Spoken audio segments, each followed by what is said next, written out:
Hello, my name is Ari Redboard. Welcome to TRM Talks. TRM Talks is brought to you by TRM Labs, the leading provider of blockchain intelligence and anti-money laundering software. We have a really, truly expert panel today to talk crypto and sanctions. There is so much that has been going on in this space, over the course of the last really month or so. You have the designation of Tornado Cash, enforcement actions against Bittrex, and so many other sort of things that are happening in the space. When I think about this, I sort of look back to October 2021 guidance about a year ago. OFAC put out very specific guidance, sort of packaged for the crypto industry, and it really focused on, all right, what do the enforcement actions say? What does sanctions actually mean? What are the programs? But then also sort of what are the tools? Tools like TRM for blockchain intelligence, tools like GeoComply for geolocation. For best practices in the sanction space. So we put together a TRM Talks really to talk about how OFAC is thinking about sanctions and how the industry is thinking about sanctions compliance. So really, really excited and want to jump right into the conversation here today. Just a couple quick housekeeping things. Check out the handouts tab. The handouts tab is always awesome. I think it's particularly awesome today. And it's just really great sort of reading adjacent to this conversation. There's a piece by TRM and GeoComply for ACAMs on exactly this, right? How do you use blockchain intelligence and geolocation to meet your OFAC compliance obligations? I always say, and you should do this if you haven't already, subscribe to the weekly roundup. It is awesome, and hopefully will give you all the crypto knowledge you need for any given week, and really continue to sort of subscribe. Follow us on social media to know kind of what's coming up next. We are doing an unprecedented number of TRM Talks over the course of the next month or so, and really want you to tune into all of those. So listen, without further ado, I really do have an incredibly extraordinary panel here today. Dallas Woodrum from OFAC, Isabella Edmonds from GeoComply, and Eric Lorber from PwC. Before we dive into sort of the real nuts and bolts of all of this, I would love to hear a little bit about your backgrounds and really journeys to this space. You each are doing sort of really unique things in crypto today. Dallas, why don't I kick things off with you? Great. Thank you so much for having me here. It's a pleasure to be here, and really excited about this discussion. Just a little bit background on myself. Again, my name is Dallas Woodrum. I'm a section chief in the enforcement division at OFAC. This is the division that looks into apparent violations of U.S. sanctions, including through the use of virtual currency, investigates them, and in certain instances brings civil penalties for violations of our sanctions programs. In terms of cryptocurrency and how I got into this space, so prior to working at OFAC, I was a lawyer in private practice at a big law firm here in D.C. for 8 years, working on sanctions and export controls from really every sector that you could think of. I would say that at the sort of the end of my career at the law firm, we dealt more and more with virtual currency issues coming up. So that was sort of my first foray into it. It brought interesting questions from a lawyer's perspective on how sanctions apply to this new nascent area of emerging technology. And I would say, even more today with the rise of DeFi, rise of NFTs and other areas of digital assets that go beyond just normal virtual currency, there's all kinds of compliance issues that come up, and it's a very interesting area to be in. I recently joined OFAC just in February. So basically a week or two before Russia invaded Eastern Ukraine. So I was thrown in very quickly into a lot of enforcement issues in that area, and in particularly related to virtual currency. One of my first projects here was helping issue an FAQ that made clear that our sanctions against Russia apply equally to transactions involving virtual currency as they would with other transactions involving the US dollar or other fiat currency. And so from there, I've been kind of delving further into our virtual currency team, our interagency team working on these issues, making sure that we disrupt the use of virtual currency when it's used to violate our economic sanctions or evade our sanctions. Fantastic. Thank you so much. It's really extraordinary to see what's been going on in the crypto sanction space from OFAC's perspective over the last, really since your time there, right? You mentioned Russia. There's been this narrative about whether or not Russia can use crypto to evade sanctions. We saw these designations against Russian paramilitary groups. I previewed sort of Tornado Cash and Bittrex. Literally like every day. And I think that's why it's just so important to have these conversations. One really quick thing that I forgot to mention, and that is we do have a question and answer tab here. So please, folks, put your questions in and we will do our best to get those answered throughout the show. Isabella, would love to hear a little bit about your journey to this space and what you're doing today. Yeah, definitely. Thank you so much, Ari and TRM, for having us. This is a really exciting conversation to be having now. But again, my name is Isabella Edmonds. I work at GeoComply. I do government relations within the crypto and fintech. So talking to regulators, tracking crypto and fintech regulations around the world, which is really exciting time right now. How I got into this, it was really when I started at GeoComply. And GeoComply at the time when I started hadn't really been involved in the crypto and fintech space. As a matter of fact, my first project was on payments, just to explore different verticals than we were originally in. And crypto hadn't really made mass media or regulator headlines at that point. And slowly, as the years went by, and I was exploring how geolocation could help the financial services industry, crypto did start to make an entry. And I'm a little bit of a nerd, so when I started learning about blockchain, it was just so fascinating. And I've really kind of specialized now in this like crypto plus geolocation and sanctions, of the jurisdictional aspects of transacting online and virtual currencies. So it's been really exciting, and again, super excited for this panel. Isabella, thank you so much for that. And I think what folks I think most folks understand, but geolocation, sort of where you are in the world, becomes particularly important in this OFAC context, right? Like this isn't just anti-money laundering, but it is so important where you're located in the world when it comes to sanctions, because we have jurisdictions, and Dallas will get in a little bit, I know, into sort of what these different programs look like, but we have entire jurisdictions that are sanctioned, right? Iran or North Korea, Sudan. And it's so important that you have tools to understand where people exist. One flag for folks on the IT side of this today, I'm being told that the chat or the question answer is disabled for participants or for folks who are tuning in. So if we can try to get that problem solved, that would be awesome, because I want your questions today. Eric, I think you're becoming more and more well-known on TRM Talks. I think we're gonna have to change your business card to Eric Lorber, TRM Talks guest. But I am, and before I get to you though, I am seeing that it seems like this issue is fixed, because I did just get a question in the chat. So Eric, what's the story here? Tell us a little bit about yourself.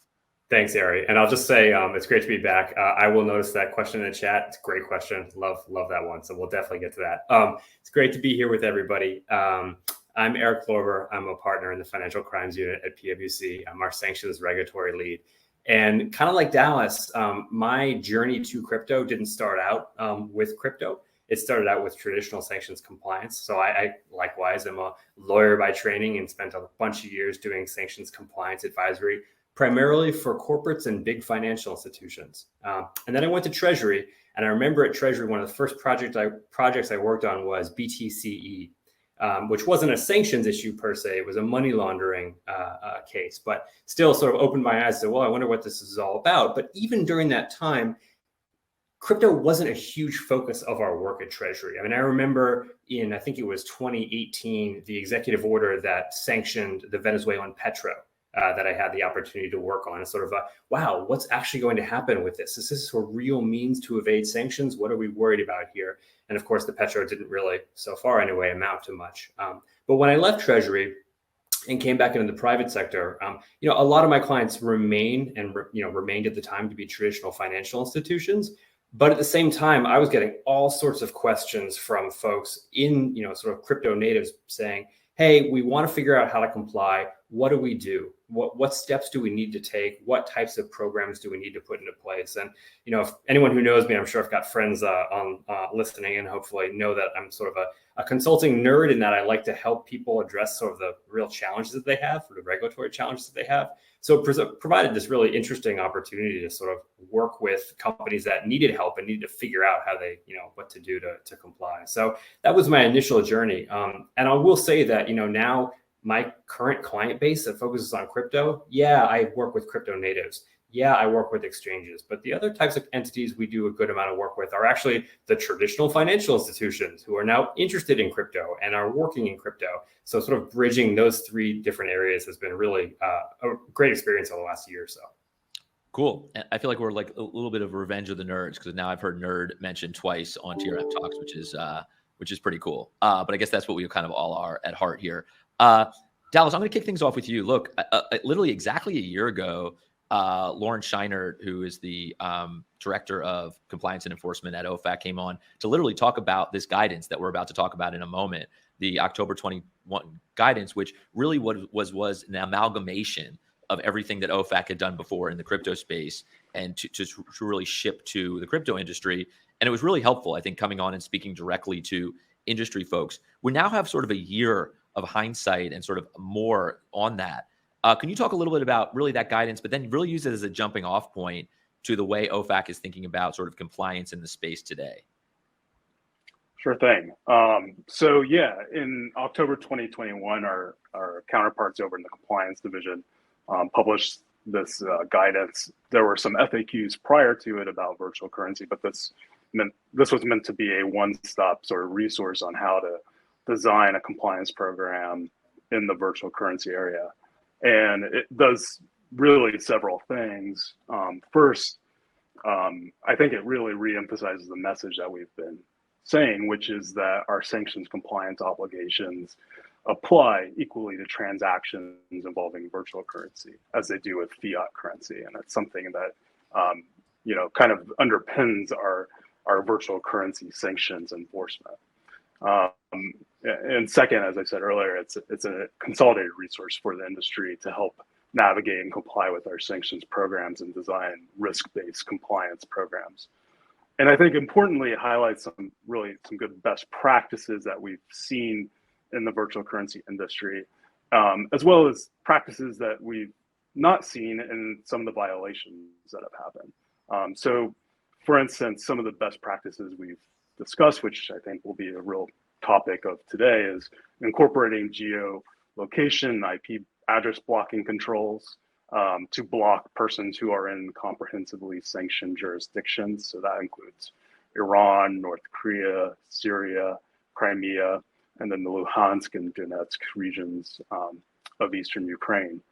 In addition to the traditional IP blocking, the guidance also emphasizes the need for using other information that may be available, such as domain names and email addresses, or country and address indicators that people may collect in drop-down menus, for example, to also screen out persons from comprehensively sanctioned jurisdictions. And one other sort of best practice that is sort of pertinent for this discussion is the use of transaction monitoring and investigation software, including blockchain analytics, to identify transactions that could involve sanctioned persons or other sanctioned jurisdictions. There's a lot in here in the brochure, and all those tools may not be applicable to a particular entity, but it's kind of there to show what we've been looking at in terms of best practices, and provides a guide for the industry at large to incorporate what makes sense based on their risk-based approach. Really helpful. And we're going to get back to pretty much every one of those different sort of areas that you mentioned, from enforcement actions to tools. Isabella, you heard Dallas talk a little bit about sort of, geolocation and the importance of understanding sort of where transactions are coming from. Would you talk a little bit about sort of what GeoComply does? And I think we may get a little bit more into the nuts and bolts. There's a great question in the chat already about how do you identify VPNs versus geolocation. let's dig in a little bit to how your tool works and go from there. Yeah, definitely. And this is a question that I get a lot too, with a lot of, jargon being used, geolocation, IP address, VPNs.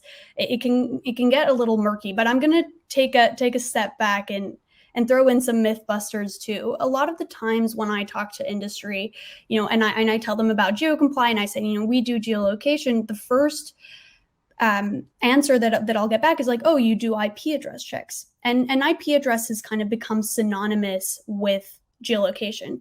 And actually, in reality, there are many ways that you can geolocate someone. There are several different geolocation data points.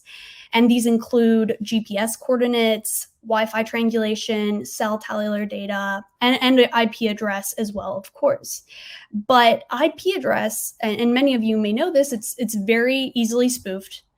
You have all of these different tools that can manipulate your IP address to make it seem somewhere that you're not. And these include VPNs, proxies, Tor exit nodes, for example. But the financial industry, at large, really, like, the standard has been relying on IP address, which, becomes problematic for the reasons I've mentioned. And as well, it's very inaccurate when it comes to its actual accuracy ranges.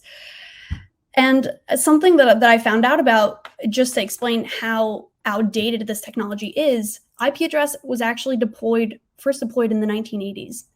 And Apple came out with their first iPhone that had GPS on it in 2008.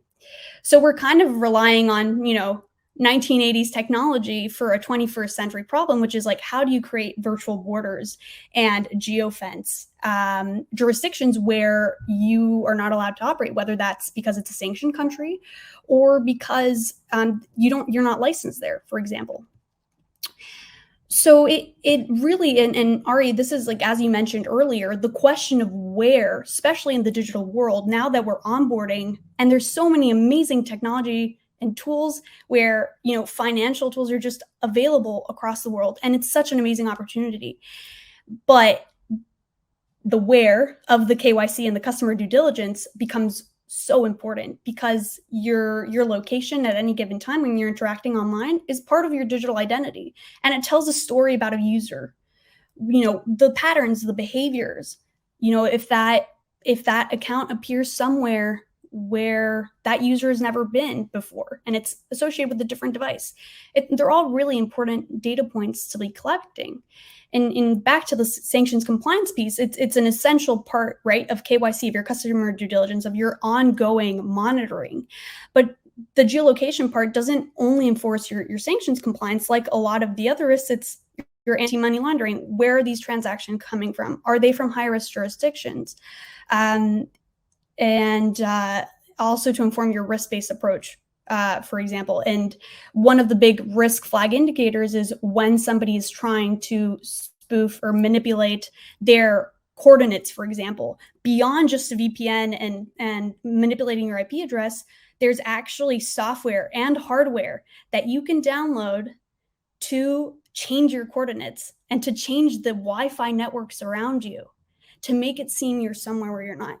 And because IP address data has been around for so long as a form of geolocation, fraudsters and cyber criminals around the world have figured out and basically have it down to how they're going to obfuscate your location. And if you're a good fraudster, you're trying to circumvent, restrictions, your first line of defense, you're not going to lead law enforcement to your door and tell them where you are. You're going to hide and anonymize that part of your identity online, especially if you're not doing, if you're undertaking, any kind of illicit activity. And I know there might be a lot of questions around that too. No, and I love that. I think this is going to be a jumping off point, because I'm going to dig into each of those. And what I think I want to hear from you in a moment is going to really be how are compliance officers today doing that? Like, what is the nuts and bolts of that activity, and sort of how they're using the tool, from a compliance perspective. Some really good questions coming in.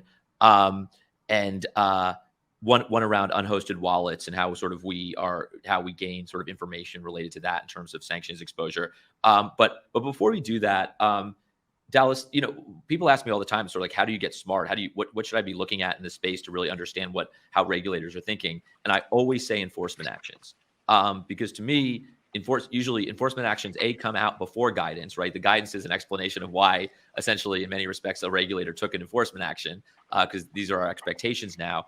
And there have really been a series of enforcement actions over the last couple of years. I sort of call them the BIT cases. I think there's this OFAC case law developing around BitPay, Bittrex, and BitGo. But it's really, a lot of it is the same expectation.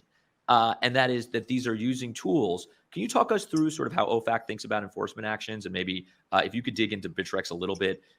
It was the largest ever enforcement action against a crypto business. And I think it really helps sort of understand OFAC's expectations.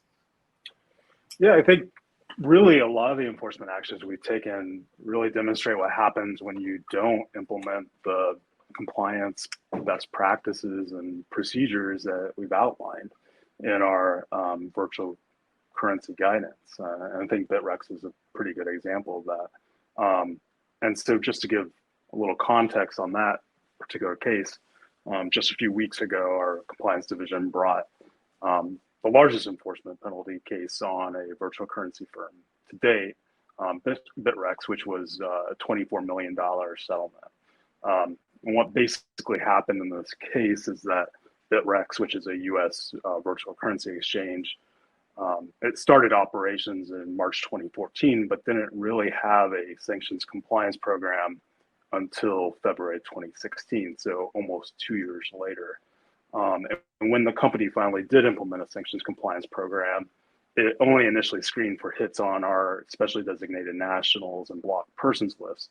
They didn't screen for customers from sanctioned jurisdictions such as Iran, Syria, Cuba, Crimea, and Sudan. Sudan was comprehensively sanctioned at the time. It currently is not. And they failed to do this even though they had IP addresses and other information identifying these sanctioned jurisdictions. And so basically this resulted in thousands of violations that could have easily been caught had effective controls been put in place.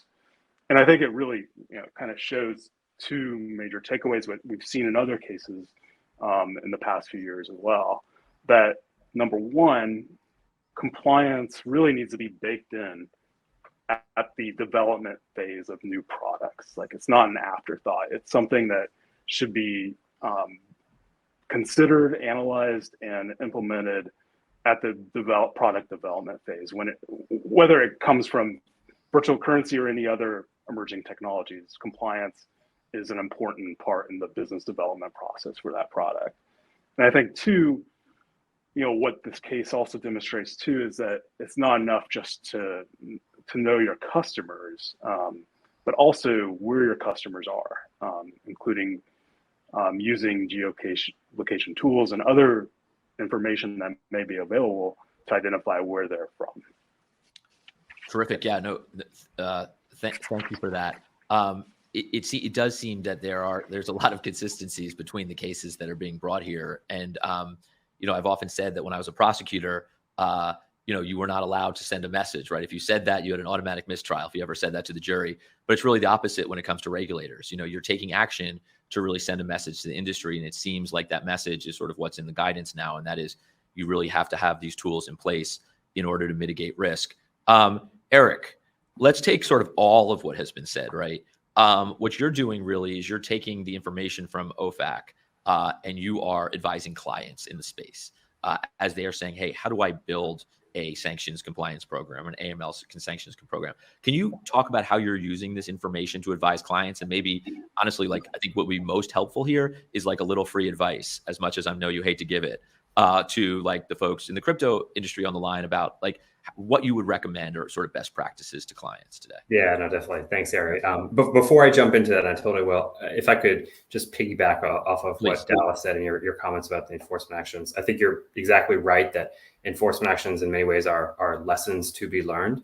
And the other thing I would mention about enforcement actions, particularly the ones that we've seen in the crypto space over the last few years, is in some ways they mirror some of the issues that traditional financial institutions had in the last decade, right? So you look at, many of the three that you mentioned, it's essentially all not the exact same fact pattern, but it's an issue where they have information available to them and they are essentially not screening that information, right? Citibank got hit a couple of years ago, I think it was about 7 or 8 years ago, for having documentation, trade finance documentation in their that they were holding, and they weren't screening the underlying documents. It was not the exact same fact pattern, but it's a similar fact pattern whereby if you look at some of the prior bank enforcement actions that have taken place, you see sort of rhymes and mirrors. And so one thing I do counsel my clients on, particularly in the crypto space, when they're thinking about, well, what do we need to do in terms of setting up a program? I say, well, one important thing to do is look back at some recent enforcement actions, even to institutions that you may not think are the same types of institutions, because there are good lessons to be learned there. So that's kind of the point one. Second point, in response to your specific question, lots of free advice to be given on this. It kind of depends on the type of institution that you are in the crypto space. And I sort of break it into 3 different categories, right? So for the crypto natives, and here thinking of, sort of more of the startup style flavor crypto companies, I really advocate a crawl, walk, run approach to setting up a sanctions compliance program, because oftentimes what we see when people come to us is essentially, listen, we want to put into place a compliance program, but we aren't going to be able to put into place a full-fledged program that has internal testing and compliance testing and auditing and everything from day one. It's just not feasible for us. And we're not going to be able to put in place a 20-person compliance team. We have 2 people who are working compliance, one of whom is also the general counsel, right? So you have to do, to a certain extent, a crawl, walk, run approach. But with that being said, there are certain initial elements that I think really do fall into that crawl space that you really do need to put into place, right? And so, for example, here I would say some type of governance and decisioning structure that needs to be there.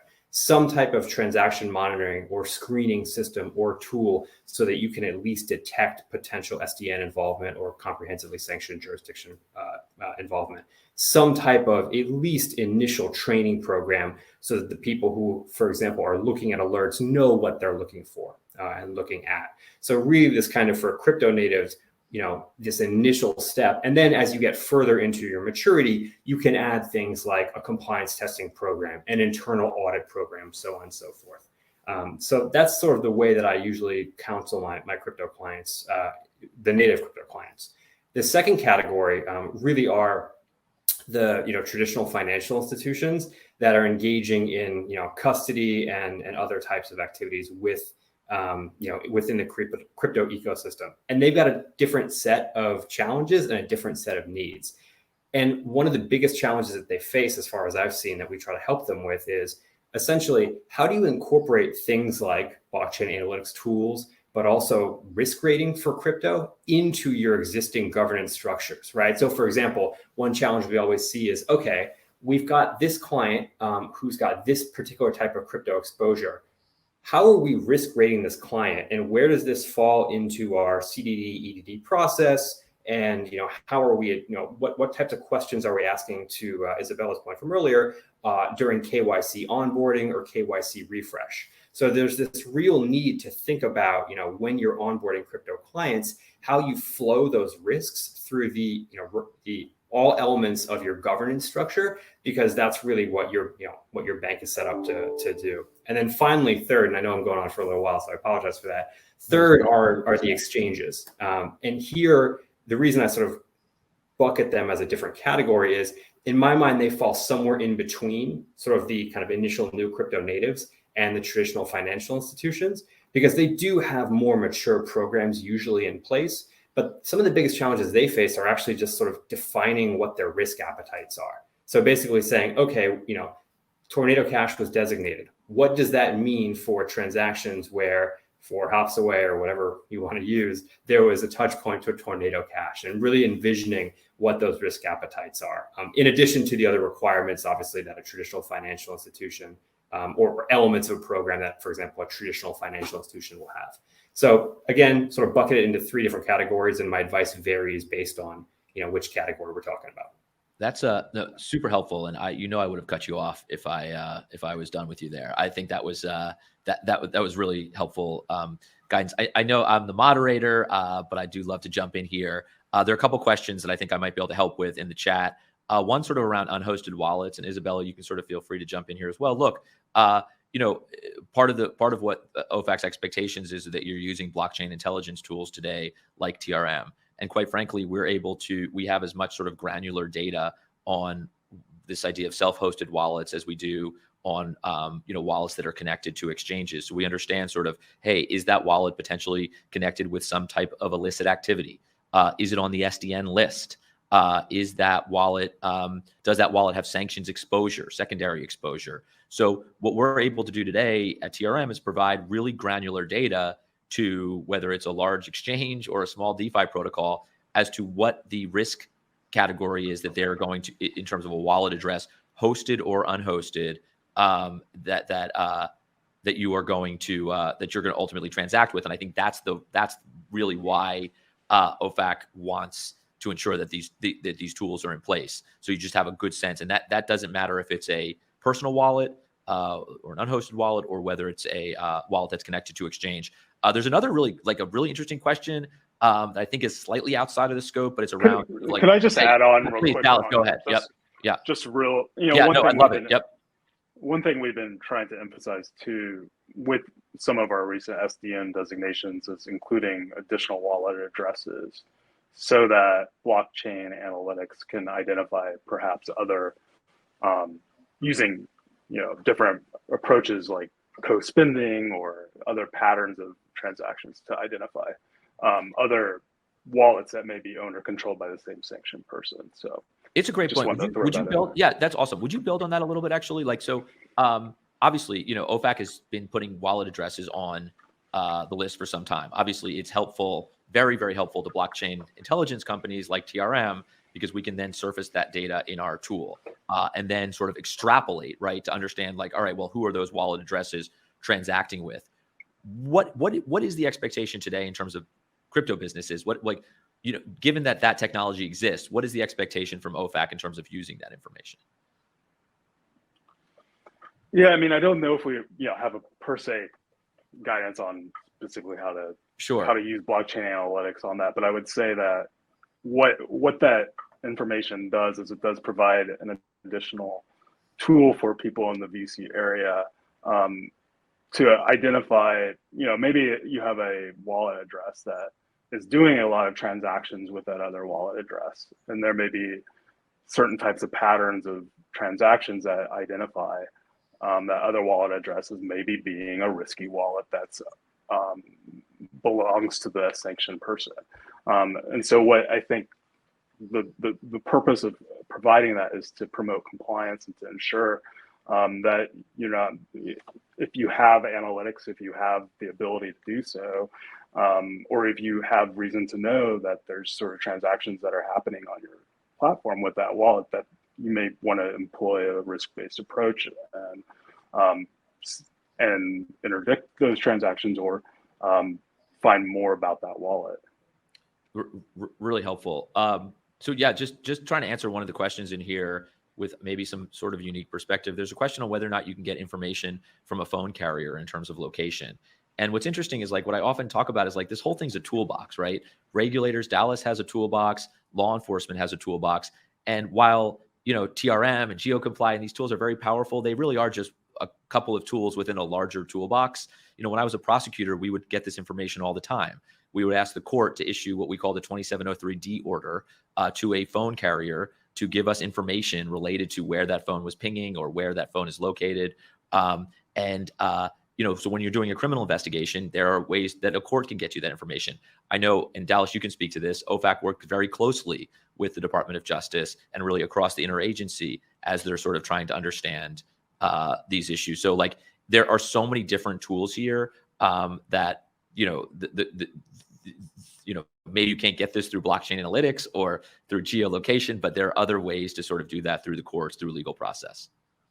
Anybody have anything to add to that? I know it's way outside the scope here, but since I had an answer, I thought I would give it. Well, I just wanted to add to that, because some of the technology now is like on the device level. So instead of maybe going to the solution provider that's embedded in terms of like the fraud solution, the compliance solution, and then you could get the information there as well. Just that's really helpful too. Going back a little bit, sort of, Isabella, just I think sort of building off of that, I think you started to dig into sort of how, what you do, what the tool does, right? If you could walk me through a little bit more of sort of the nuts and bolts, right? Like, you have these enforcement actions, OFAC has and guidance. OFAC says this is the expectation. If I'm a compliance officer listening to this today, how should they be, or are they using a geolocation tool? Yeah, definitely. That's a great question. And again, just like adding on to a lot of what like Dallas and Eric have said on the enforcement action trends, just like what the issues, kind of like reflecting what the issues are and where the gaps are, and what entities and industries need to be looking at to make sure that these risks are mitigated and these compliance gaps are filled. So like really, really interesting on that. But I think, like, as we were saying, the most recent enforcement actions really highlight the importance of jurisdictional sanctions compliance. So again, like knowing where that transaction is really coming from, where that user is originally from. And one thing that I wanted to talk about and go a little bit deeper into the enforcement actions. So as Dallas mentioned, the enforcement actions, we're saying, the IP address noted that the user was located in Syria, in North Korea. But I think this is just the tip of the iceberg, because if you're only collecting IP address data, which, as I mentioned before, is inaccurate and spoofable, then you kind of like, you don't know what you don't know. So really, like, for me, the key takeaway too with this was like, your insights will only be as accurate and high quality as the data you are using to inform your decision. So I think on my end, making sure that the data that you are collecting for compliance, for fraud purposes, is high quality data. And when you're relying on IP address, it just simply creates a quite wide compliance gap. And I'll go a little bit into more, Ari, on your question on like how this is used. So GeoComply collects multi-source geolocation is what we call it. And it's all these different data points that I mentioned. Again, GPS, Wi-Fi triangulation, even IP address, because it's also a really good way to know, if somebody is trying to use a VPN too. It does tell you and inform all of these risk-based decisions. But we're also looking, again, we're getting all this geolocation data, but has somebody manipulated it? Again, I mentioned before all these ways that there are to manipulate it. So bringing these two together, and how it really manifests for a lot of, because of OFAC's guidance and the recent enforcement actions, a lot of the questions that I get and that GeoComply gets is, how do we make sure that we're not allowing any transactions coming from these sanctions jurisdictions? And really what GeoComply is able to do with collecting this very accurate geolocation data is create these virtual borders or geofences, right? So that you're able to geofence these jurisdictions in a very pinpoint accurate way. And a really excellent example of this is, this was mentioned before, like Crimea and the Luhansk-Donetsk regions. These are regions within a whole country. If you're a crypto exchange or really any fintech or P2P or financial service, and you offer a service online, whether that's an app or it's website based, where users can interact, and that you're operating in Ukraine, for example, you might be thinking, I'm placing myself at a really big risk, because how am I going to be able to tell if this person is within Crimea or the Luhansk and Donetsk regions? And you can only really do that with an accuracy range of down to meters, right? Where if you're on one side of the border, let's say you're somewhere near the Luhansk and Donetsk regions, and you're on one side of the border, and that location data is telling you that they're there. And as soon as you cross that virtual border into that sanctioned jurisdiction, you can block those. So really, like, again, the accuracy and kind of transparency of this data is like super important for this. And again, it doesn't only inform your sanctions compliance, it's also super important for your ongoing AML, for fraud, and just overall risk, and knowing, where your customer is coming from. That is a great, awesome answer. I think this show is at its best when we can give that level of sort of like granular guidance to folks who are in this space. The chat is blowing up probably more than I've ever seen it. And what's so cool is like when there are actually people who are experts on here who are answering some of these questions, who are putting some really great comments. Crystal, like, thank you for all that you're saying in here. But I am getting like a little bit of like a dude, tornado cash vibe from the chat here. So let's delve into this a little bit, Dallas. Would you talk a little bit about, and I can sort of, we can dig into some of the FAQs, but really, could you talk a little bit about the way OFAC is thinking about tornado cash? Feel free to talk sort of at the designation stage, but also sort of now post designation, sort of how you're ultimately thinking about this, the action, and then the space generally. Yeah, and as you may be aware, there's some litigation related to tornado cash, so I'm a bit limited on what I can say here, but I can give a little bit of context as well and go into the FAQs. I think first of all, it's important to put this action in context. Between 2019 and the date that tornado cash was sanctioned on August 8, 2022, the mixer mixed and laundered about $1.3 billion in virtual currency from specially designated nationals, blocked persons, scams, thefts, and other illicit activities. And from OFAC's perspective, this designation reduces the critical nodes in the virtual currency ecosystem that support and facilitate illicit activities, as well as promotes AML, CFT, and sanctions compliance within the virtual currency industry. In any event, we recognize that it raised certain compliance questions, and so we issued a series of FAQs to provide additional guidance to the compliance community.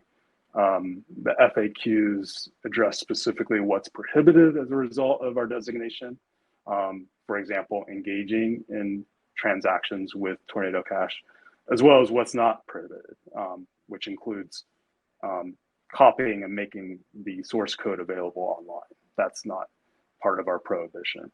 The FAQs also cover OFAC reporting obligations that apply to dusting transactions, as well as instructions on how to apply for a specific license for persons who may seek to engage in a transaction that's otherwise prohibited by the tornado cash designation.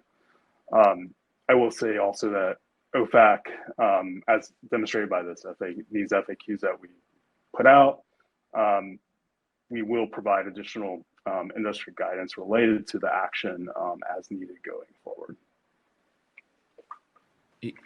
Thank you so much for that. Look, I think that, there's a question in the chat, but it was also frankly something I was going to ask. And Eric, I think you'd be great to weigh in on this.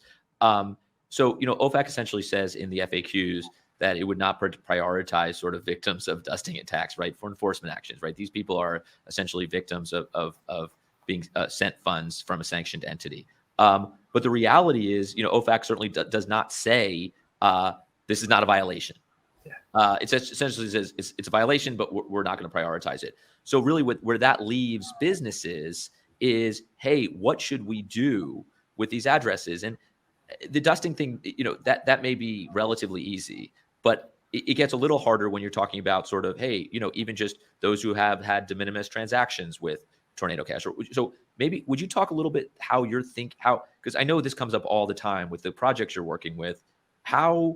What is your recommendation?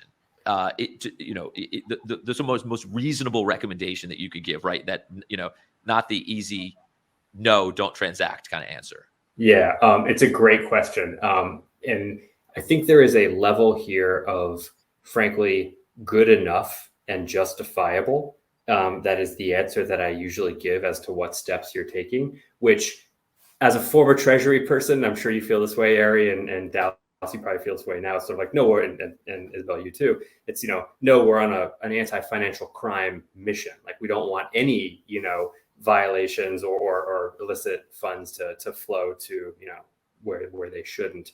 But at the same time, it's also a situation where, you're really getting to sort of end of the utility curve when it comes to implementing incredibly complex compliance systems and refusing to do any types of transactions with, for example, a wallet that touched Tornado Cash, quite some time ago.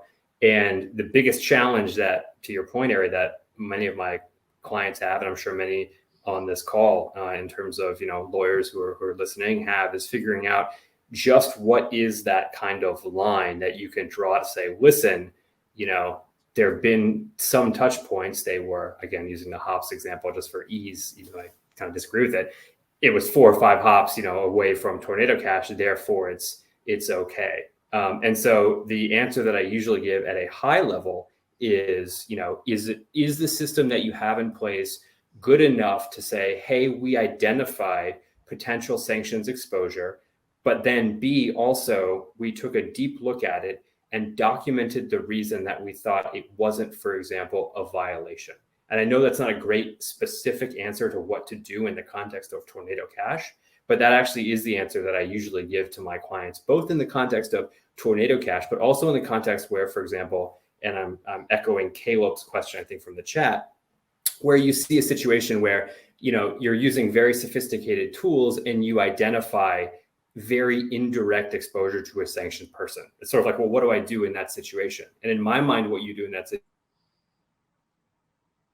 program in place, you second off document the decision that you're taking that is reasonable, and then you third off, write a memo to file, essentially saying, okay, this is what we decided to do. Here's why we decided to do it. And I don't want to put words in OFAC's mouth, but I've heard dozens of times, Brad Smith and Andrea and Lawrence and everybody come out and say, listen, we're unlikely to pursue enforcement actions or any type of public enforcement activity in which you took a reasonable approach. You have a robust compliance program that's risk-based. And at the end of the day, we disagree with where you came down. That's very, in my mind, unlikely. So that's a long way of saying, I really think, there is a level that is good enough here that doesn't make you lose your business, essentially. I have a couple thoughts on this too. Dallas, but I see you shaking your head. You want to weigh in a little bit? I hope Dallas agrees with me as the city officer. Yeah. No, I mean, I think what Eric, you kind of speak to is we do have, number one, we have a strict liability regime, right, under sanctions, which prohibit all transactions involving sanctioned persons. But at the same time, we have our enforcement guidelines as well. And the enforcement guidelines look at a number of factors in determining a final disposition of a case. And some of those mitigating factors are things you just mentioned, like, did you have a risk-based compliance program that was based on your particular industry and your portfolio of products, your geographic location, et cetera. And so that would go into that decision-making, of course. Terrific, really helpful. And just to add to, I think, what Eric described, and in the wake of Tornado Cash, we talked about this a lot. There's a TRM Talks entirely dedicated to it, which I would encourage folks to look at. And then I spoke to Laura Shin for about 45 minutes just on this, how you do compliance for DeFi in the wake of Tornado Cash. It's probably some, so I won't sort of really delve into it, other than to say what we are doing at TRM is we are providing the most granular data possible to businesses or to DeFi protocol, front ends of DeFi protocols, to help them make the decision that Eric just described. And I think, there are some businesses out there that have decided we're going to screen against the SDN list, which means we're going to block any address that's on there because that's the minimal sanctions compliance, right? And there are others that say, hey, we're going to block all addresses that have any of that sort of indirect exposure because that's the most conservative approach, right? But you've seen really most sort of fall in the middle. And that is sort of taking the data that we have, is this an inflow or is this outflow? Is this a significant amount or is it a de minimis amount? What is the date and the timestamp of the transaction, right? Trying to really understand sort of so they can then, whatever their risk appetite is, sort of take the appropriate action. And I think ultimately that's where sort of the best compliance takes place. But I think it's one thing we've definitely seen is this is very much a work in progress. And I think from the crypto industry perspective, like the folks that we're working with are really trying to get this right. But you also need to build out compliance infrastructure, and that is costly. And we're really in this interesting place right now where I think we're seeing it built out, but we're still such early days for this industry. Eric, you look like you want to weigh in on that. Yeah, I do. And I don't want to put words in OFAC's mouth, but to a certain extent, the enforcement actions you've seen against crypto companies, I won't say they've been egregious, although there are facts that suggest they are in the enforcement actions themselves, right? Of course. But, they've been situations where they have information, they have IP addresses, and they're just not screening. Or in the case of Bittrex, as the enforcement action says, basically no OFAC compliance program for 2 years, right? That's a far cry, at least in my experience, from many of our clients now who really are trying to figure out, Ari, what's our risk appetite? What should we be doing? How should we be, triangulating this? But it's not a question of, no program at all, or just a program that has serious deficiencies. And to Dallas's point, that's, really kind of the distinguishing mark between what would be a public enforcement action versus simply, okay, maybe go back and make some adjustments. And I'm going to make a statement here that Dallas, feel free to weigh in or not, quite frankly, and Eric or Isabel as well. I think, look, these actions, really all of them, those bit actions, as I said, were from 2016, 2017, 2018. And I do think we've seen a maturity sort of in the space around compliance, particularly sanctions compliance, where people understand sort of the strict liability nature of it. So yeah, you may have had a violation. So that's sort of in defense of these companies. We're not talking about them do it today, having no sanctions compliance, having no AML. We're talking about that something several years ago, which is even earlier days in this space. So yeah, Dallas, there's a question in the chat I would love you to weigh in on, because I know you guys give this a lot of thought. And that is what we hear all the time from regulators, AML and sanctions, but really obviously more in the AML space. And that is you're only as strong as your weakest link. And that is sort of like, you can be MAS in Singapore or VARA in Dubai or FinCEN or OFAC, but you're only as strong as sort of those jurisdictions that have weak controls. Does OFAC work with international partners? Having been at Treasury, I know TFFC, which is sort of the policy shop within TFI, the Terrorism and Financial Intelligence, engages with partners through FATF, through sort of other entities. How are you guys thinking about that kind of engagement internationally? It's a huge priority of OFAC. And I think that the perfect example of the sort of international cooperation that we've developed is really personified by our recent actions on Russia. We had extreme coordination with the EU, with the UK, to bring very similar actions that were unprecedented, particularly with respect to the volume and the breadth of the sanctions. So it is definitely something we work on and are focused on at OFAC. It's a really great answer. And I actually wasn't like that. The Russia context is amazing. Having been at Treasury at TFI for a number of years, quite frankly, there were some OFAC actions that the world didn't necessarily get behind, that there was some controversy with partners. What's really been extraordinary to see in the Russia context is the way the world has sort of come together around ensuring that there's enforcement, but also sort of mirroring the actions, right? We've seen more sanctions out of other countries than we typically see in the space. Guys, I can't believe the time is gone. I really want to continue this conversation. I feel like we're talking sanctions broadly. This could have been just Tornado Cash, just Russia, just geolocation. In terms of sort of a lightning round, Isabella, I'm going to start with you.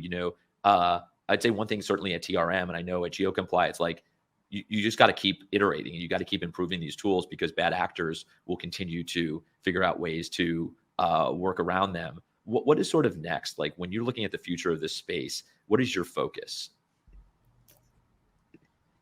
I mean, when it comes to kind of like, and I can really speak to the jurisdictional aspect of it, right? Like where someone is. And we have seen this, GeoComply has been around for more than 10 years, and we've essentially specialized in knowing where someone is and like location fraud, right?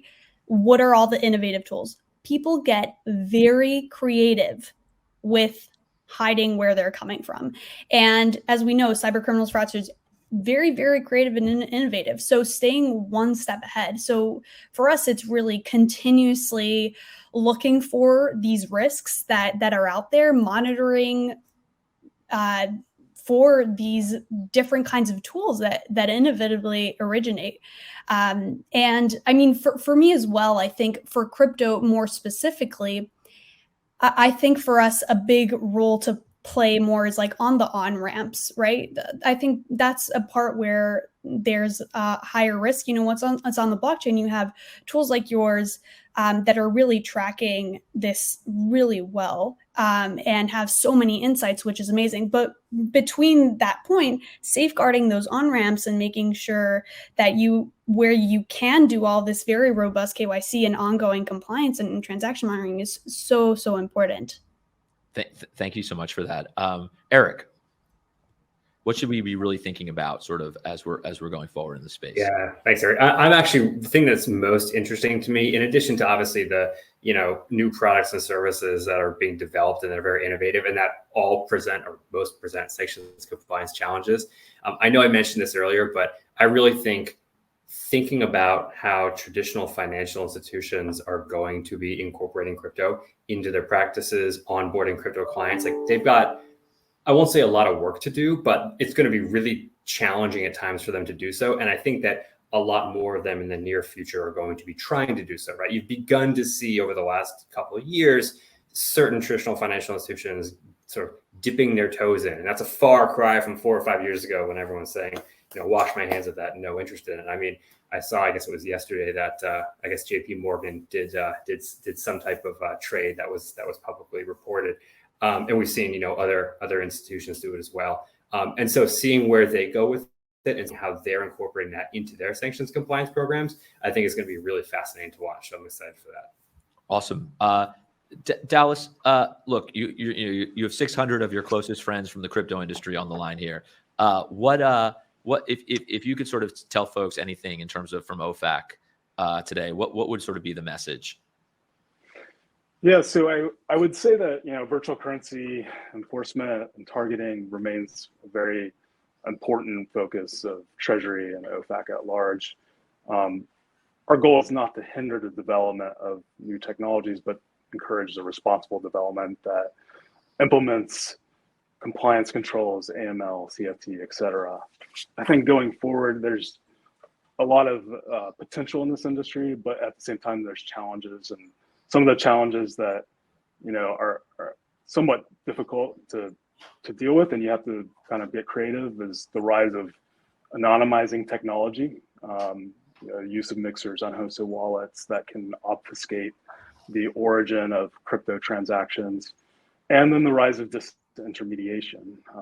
We have, less intermediates in the chains of transactions that are happening, and more peer-to-peer transactions as well. So that brings new compliance challenges that really have to be looked at and find risk-based solutions to deal with. I would say that Treasury remains focused on using really our vast array of tools that we have to counteract illicit financing risks in this area. And that includes sanctioning actors that are laundering illicit funds, as well as bringing enforcement actions that against persons that violate our sanctions using virtual currency. And lastly, I think one thing that's important from us, and one part of our approach, is also continuing to do talks like this and engaging with the industry at large so that we can better understand the risks and challenges in this area.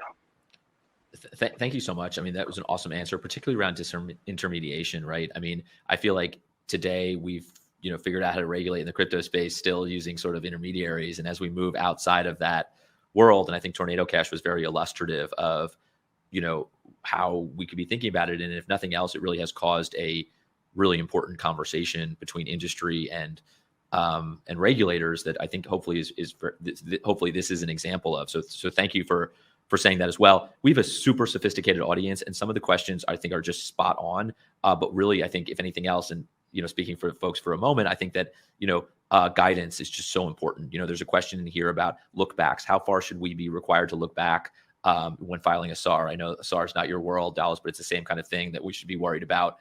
Sort of an enforcement action. I think the reality is that guidance from FinCEN, guidance from OFAC around these types of more thorny issues is something that definitely folks are are thirsty for, hungry for within the crypto industry. So with saying all of that, I just really, more than anything else, want to say, thank you so much for coming on, particularly Dallas. Like, it is so important for the industry to engage directly with regulators, and it is really fantastic to have you on here. Isabella, Eric, you guys are true subject matter experts, and really, really grateful for you to have come on today. So thank you all so much for joining TRM Talks. To our audience, thank you for the awesome questions. Great as always. Sign up for the weekly roundup, follow us on social media, but really sort of tune into more of this. We have a lot more TRM Talks coming up between now and the end of the year, and excited to have you join us. So thank you all for joining us. Thank you all for helping us build a safer financial system, and have a great day, everybody.